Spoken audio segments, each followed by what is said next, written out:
name is Stace Johnson. I'm a Denver area writer and the founder of the Friends of Ed Bryant Facebook group. And I want to thank Mark Barsati for inviting me to record this video intro. I first met Ed Bryant in 1987 at a science fiction literature conference. And after I moved to Denver in 1996, I met him again at a Harlan Ellison talk and critique group at Takeo Loreto Heights University. That critique group was what first opened my eyes to who Ed truly was. A kind, even-handed, insightful, extremely knowledgeable teacher. During the group, Harlan went through the submitted stories first in his typical performative style, bluntly tearing into them as the authors sat quietly and watched him kill their darlings. Then Ed would follow behind and pick up the pieces, sometimes agreeing with Harlan and sometimes not, but always delivering his critiques with compassion, helpful guidance, and quiet confidence in his deep, soothing baritone. More often than not, his words were triage for the wounds Ellison had left and helped restore some hope to the writers. That's when I knew I had found a new writing mentor. I reached out to him and joined 2 of his writing groups. Little did I know he would become a supporter, friend, and at times a confidant. I miss him dearly. Much like Harlan, you've stuck largely to the short story format through most of your career. I think with the one exception I know being the novelization of the Phoenix Without Ashes. I know that you at least started some novel projects over the years. Do you feel that disappointment that you really haven't accomplished much in a larger form, novel form? Well, I mean, first, regardless of anything else, I'm tremendously proud of what I've been able to do, okay? Some of my stories are more ambitious than others, some are more successful than others, some are less so. But all of them I'm glad that I wrote. I don't feel ashamed of any of that. But I'm also aware of what I sometimes feel is all the time, all the energy I squandered on other things besides writing. Things like, living. And some of that time and energy I know could have gone into either more short stories or novel-length projects or more screenwriting, all sorts of things. And, I'm at a point in my life now where I'm fully recognizing that there's no longer that kind of infinite space ahead of me and time ahead of me, an opportunity ahead of me that most of us just assume is there when we're 20 or 30 or 40. And so there's a certain amount of pressure. I think I could still write a novel. I hope it would be a good one. I'd like to do at least one novel. Well, I've got the energy to do it. And we'll see. But yeah, I do have some regrets about the projects that were started and never finished. And we'll hoping to write a novel kind of leads to something I wanted to ask anyway, which was, nebulous though it may be, do you have any project in mind? Say you were given an infinite timeline, like you have 36 months to live. Yeah. And during that time, one of your ambitions was I'm going to write. I mean, is there any idea that would immediately spring to mind that I'm going to sit down and get to work on this because the clock is ticking? I have this awful feeling that the first thing I'd probably do if I were handed some kind of finite deadline is to come down with a wire deciding what I was going to do. Sort of like with the novel that you mentioned, Phoenix Without Ashes, I didn't have a lot of time to think about how I was going to execute that. I mean, it was a novelization of a pilot script by Harlan, and what I did, I just sort of I thought about it, and then 21 days before the novel was due, I started work on it, and I worked very hard. And all of a sudden, I concentrated, I focused, I budgeted my time, and after 21 days, the novel was done. So that's what I might do if I had something like a medical deadline for getting something done while I was still alive. I've always been very bad at pacing myself. I would like to get better at that, but you know, if I haven't learned that kind of discipline by now, I'm not sure I ever will. But I mean, there are novel ideas that have floated around from time to time. Some of them I've given up on because it's not so much that they're bad ideas. It's just that the time in my life when that would have been a good idea to write the novel, that time is gone. Because like everybody else, you know, I change as I age. Right. This is an unfair question, akin of Good. asking a parent to name a favorite child. But I'll phrase it to you this way: if you could pick one, let's phrase it this way: one story from your canon to still be appearing in anthologies of popular genre fiction 100 years down the road, what story would it be? Well, the main reason it's an unfair question, it's not like picking out your favorite child, is that you suddenly realize that, you realize after a while that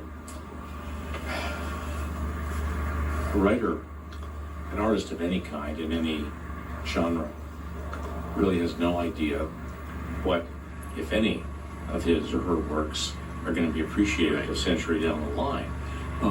But your favorite, let's put it your favorite. If you could pick. Oh. Let's expand it. Let's say I'll give you two stories. Two stories. Oh, that's pretty generous. Double the field for you. Thank you. Yeah. Well, one would probably be the story called Shark, which is a story called Shark, which goes way back, and that's a romance about a relationship between the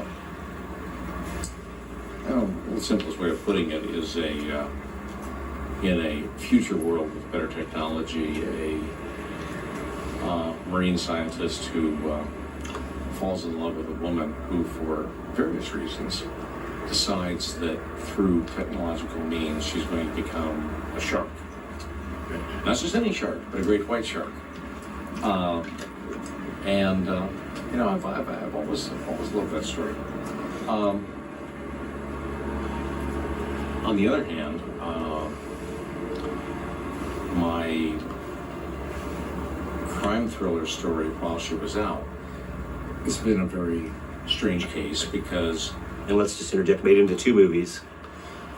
In two movies, one for television, one feature film, yeah. Has also been reprinted more than any other story that I've ever written. And one reason for that is because there's a mystery writer and editor named Ed Bryant, bless him, who likes the story and has simply included it in something like 8 or 10 anthologies that he's edited over the years. And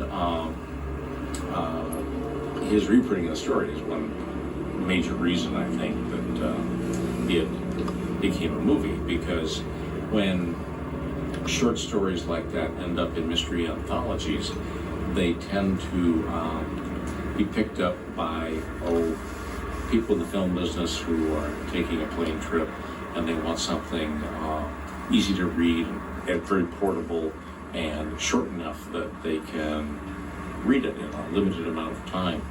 So the thing about While She Was Out is, my own estimation is it's a good story, but I don't think it's by any means a brilliant story. It's just a good, solid story with a solid character and a particular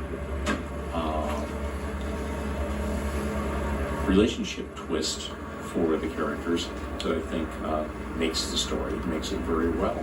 And I don't know, other people seem to like it, so maybe they'll still read it in X amount of time. Two good choices. You mentioned before maybe one reason you haven't been as productive as you might have been was you've other things with life is involved. I know one thing you've done. You've always been involved with and very helpful to young writers, beginning writers, myself included. You've always I think you were instrumental in starting the Northern Colorado Writers Workshop in the Denver area that's been going on for decades now, and a lot of people who once they reach some level of success, drop all that stuff to focus exclusively on their own career. What do you think has prompted you to and always have been spend so much of your time and energy helping others with their own literary efforts? Well, there's an avowedly noble reason, and there's an ignoble reason. The ostensibly noble reason is because something I started to learn back in 1968, 1969, when I went to the Clarion Workshop, for aspiring writers, and I met professional writers and editors for the first time, and with all of them, and especially Harlan Ellison, but also Fritz Leiber, Damon Knight, Kate Wilhelm, Robin Scott Wilson, Judith Merrill, Samuel R. Delaney. I discovered that they all, each in his or her own way, was willing to help younger writers start out, improve themselves, get better, learn. And none of them was someone who was jealous of younger or newer talent. They were just all too glad to help out. And I think it's that whole principle of paying forward that was impressed upon me back then.